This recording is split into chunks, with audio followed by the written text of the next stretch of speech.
Corape informa, amigos y amigas, reciban un cordial saludo de quienes hacemos Corape Digital TV.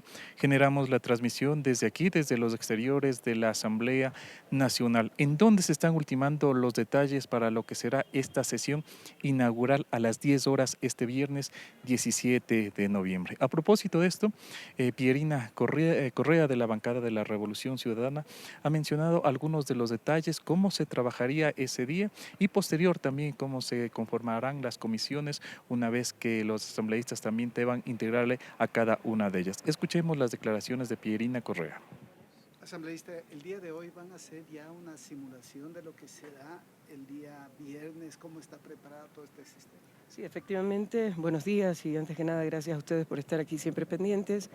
Hoy día a las 5 de la tarde vamos a tener una especie de ensayo, protocolo y administración y coordinación de la Asamblea. Han armado una especie de hoja de ruta o guión muy similar a lo que llevamos en el 2021, pero como habría personas nuevas, vamos a hacer un ensayo de cómo debería llevarse la Asamblea, las diferentes etapas, porque, por ejemplo, antes de la instalación propiamente, hay la conformación de una comisión multipartidista, 5 asambleístas en representación de diferentes bancadas, que tienen que, en otras tantas mesas, revisar toda la documentación de todos los asambleístas que ha llegado y, en caso de encontrar algún tipo de inconveniente, incumplimiento o similar, tendrá que comunicarlo a la presidencia en ese momento, es decir, a mí, para tomar las decisiones que correspondan.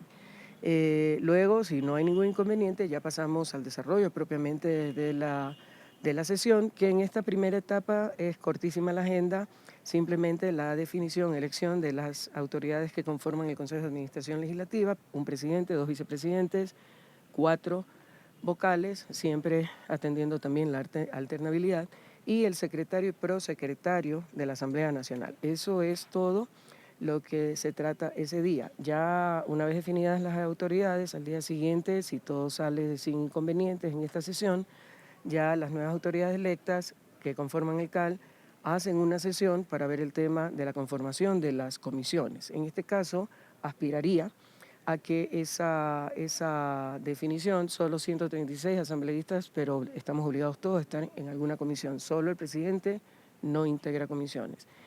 ¿Qué me gustaría a mí? Son 15 comisiones permanentes, 2 ocasionales. Me gustaría que fuera en base a perfil, experiencia, formación académica, es decir, meritocracia. Porque ¿qué es lo que queremos? Que cada comisión, dependiendo de la temática que la caracteriza, tenga a los mejores cuadros de asambleístas para que salgan las mejores leyes posibles. La seriedad, la ética y la transparencia y la responsabilidad con que cada asambleísta trabaje. ¿Las 3 organizaciones usted cree que garantizarán eso? A ver, acá se tiene que trabajar con todas las organizaciones políticas, afines o no afines, antagónicas o no. Por ejemplo, la postura tajante, recalcitrante de Construye, que ha dicho con los correístas ni a la esquina. Sin embargo, hay otros grupos pequeños de asambleístas a los que nos referimos como los independientes, que eventualmente estaban conversando también a fin de tratar de conformar una bancada por ellos, pero todos somos asambleístas y al final, más allá de la línea política que representemos, al final todos votamos y tenemos el compromiso con la ciudadanía. O sea, aquí estamos 137 voces que hablamos a nombre de los 17, 18 millones de ecuatorianos y eso hay que asumirlo con mucha responsabilidad, transparencia y ética. Asambleístas, ¿los acuerdos están ya claros con respecto a la distribución de los cargos justamente que tendrían ustedes que ahora han anunciado en estas 3 bancadas que estarán juntos? Lo único, a ver, primero no hay que tener ningún susto y tampoco satanizar un diálogo, un acuerdo o una eventual alianza. Primero es sobre ejes programáticos legislativos, es decir, recuerden las declaraciones del que ya en este momento presidente electo acaba de recibir sus credenciales o está por recibirlas. Él ha dicho que va a enviar a la Asamblea un proyecto de ley económica urgente cada mes. Entonces, ahí tenemos una base común de la cual partir. ¿Por qué? Porque él envía, pero nosotros somos las que lo analizamos y eventualmente aprobamos o improbamos. Entonces, el compromiso es trabajar de manera conjunta en una agenda legislativa que permita proveer por parte de nosotros el marco legal para que sea el Ejecutivo el que pueda tener ese marco, esas garantías para implementar sus acciones y decisiones. Y obviamente nosotros hemos sido claros, esto no nos obliga para nada a estar siempre de acuerdo. Disentir es un derecho y si se lo lleva con respeto puede ser un proceso muy constructivo. Hemos dicho 2 líneas rojas. No estaremos apoyando procesos de privatización de servicios o instituciones públicas y tampoco apoyaremos cualquier ley o propuesta que venga y que implique regresión, vulneración o irrespeto a los derechos. Aparte de eso, a ver, ¿usted cree que el país aguanta más impuestos? En la escuálida economía, donde no sabemos si mañana vamos a seguir teniendo trabajo o no, donde el Ministerio de Trabajo anuncia que se han perdido más de 70.000 puestos de trabajo, que el INEC dice que el desempleo sigue subiendo, el subempleo sigue aumentando, etcétera. Además, remitámonos a las declaraciones del presidente electo Daniel Noboa.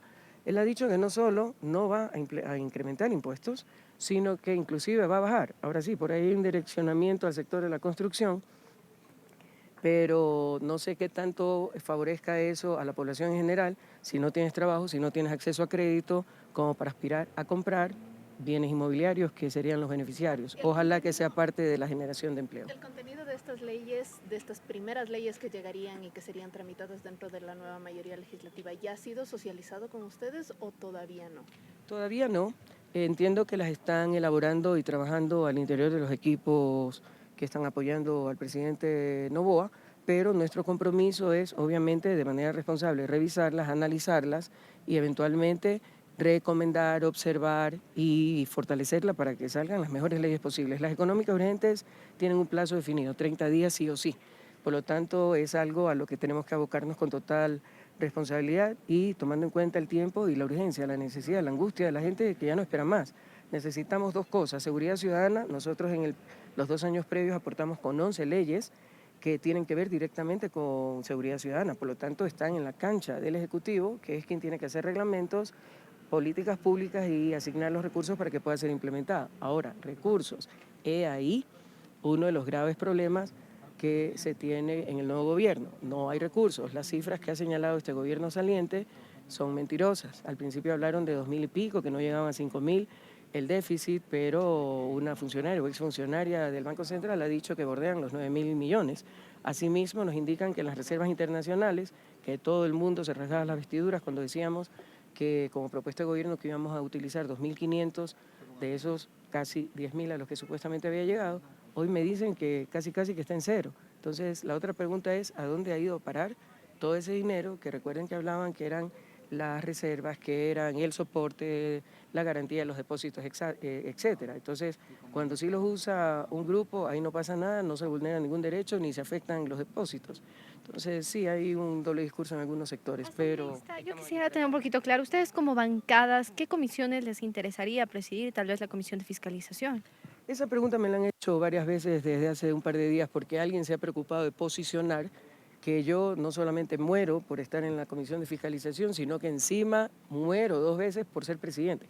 Nada más alejado de la verdad. Si a mí me preguntan que si tuviera que elegir una comisión, probablemente elegiría la de niñez, en la que ya trabajé y fui la primera presidenta, pero fiscalización sería la última de las últimas de la recontraúltima.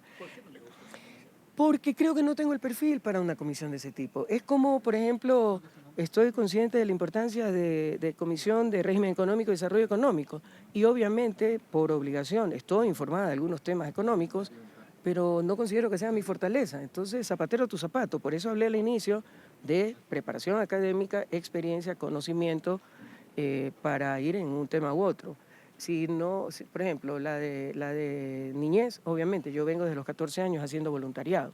Soy ex deportista, soy ex dirigente deportiva, tengo una maestría en alto rendimiento deportivo. Entonces, me encanta la medicina, entonces a lo mejor salud, me explico. O me encanta la defensa del medio ambiente, biodiversidad, pero fiscalización, never. ¿Cuál es el asambleísta más preparado de la bancada de usted para presidir esa comisión? Mira, tenemos algunos perfiles. Y más allá de los perfiles, hay gente a la que eventualmente sí le gustaría estar.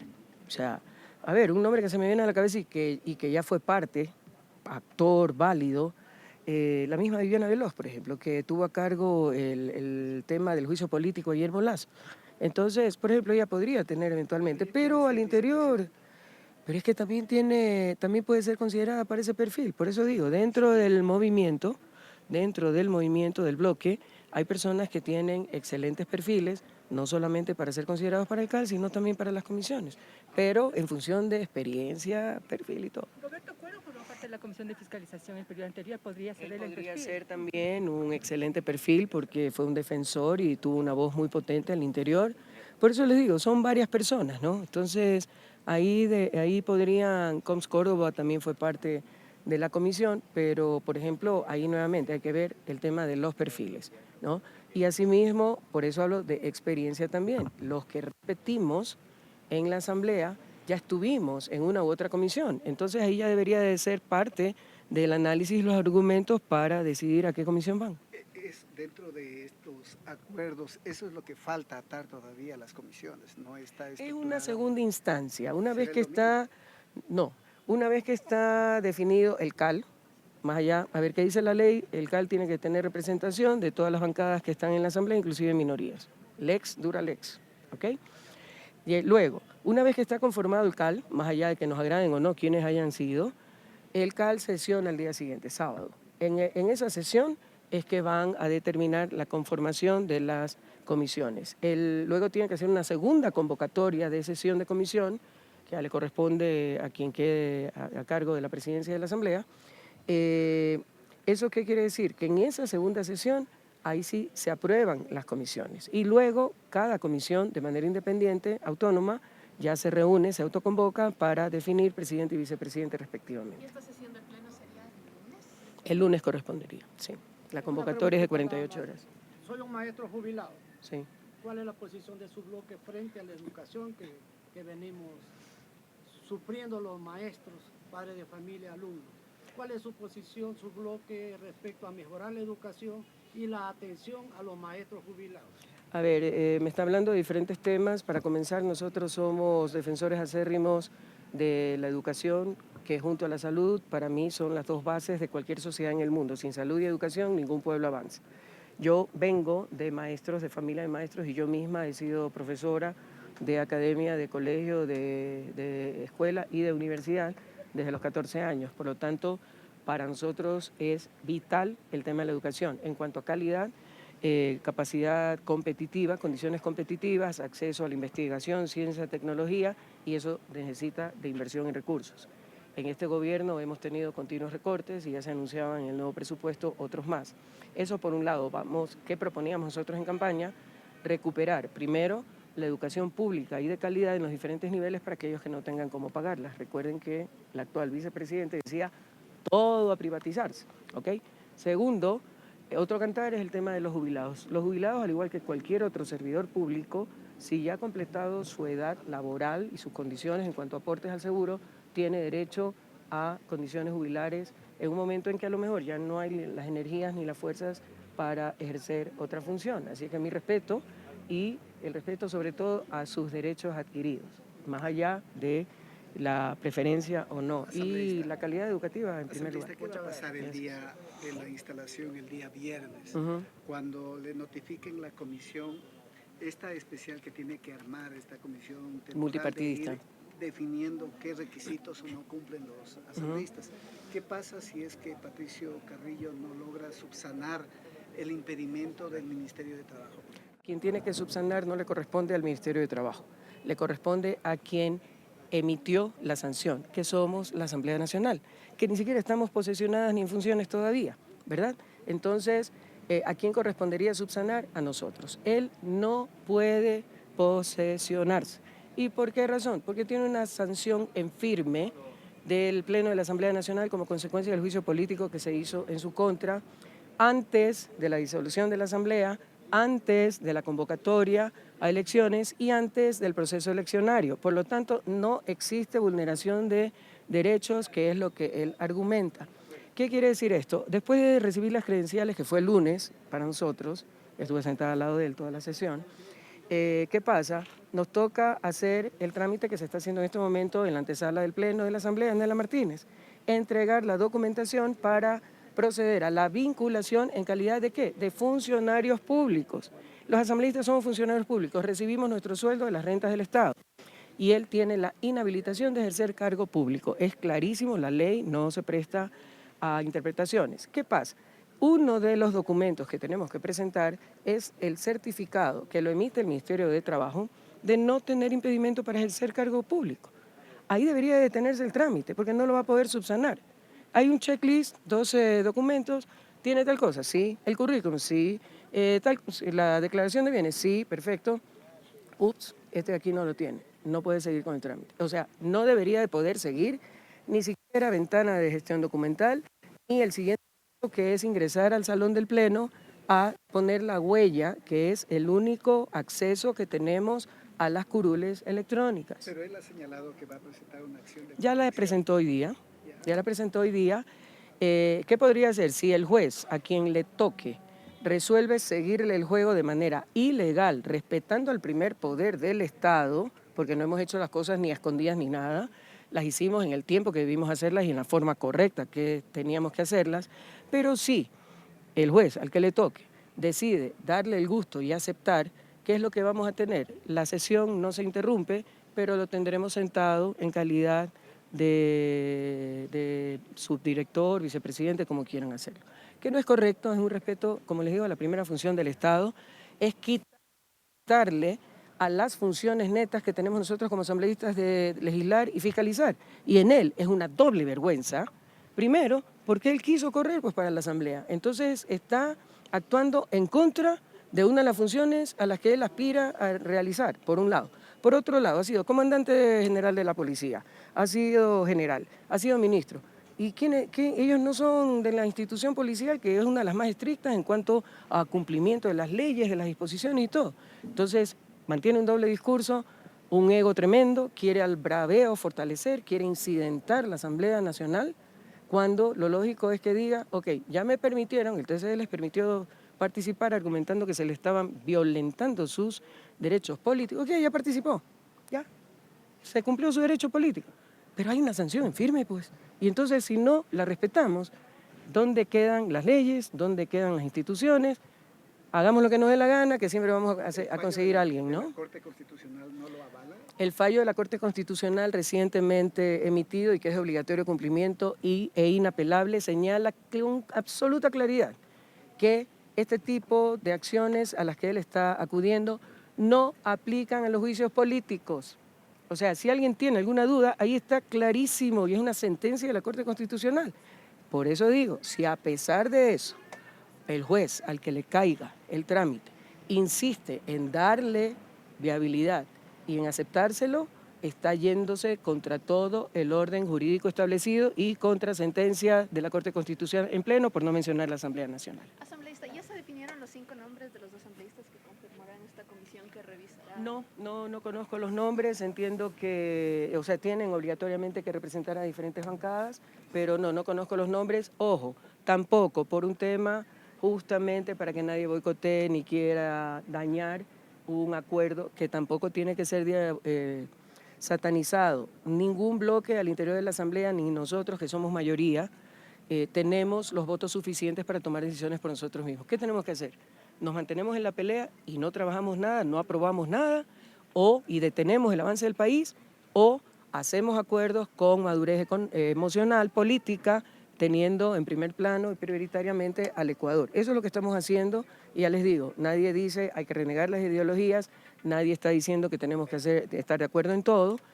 Obviamente en algunas cosas vamos a disentir, pero de eso se trata. El Parlamento es un proceso dinámico y Parlamento quiere decir hablar, quiere decir dialogar e ir a consensos en beneficio de la gente. Entonces un poco quizás la pregunta ya de cajón.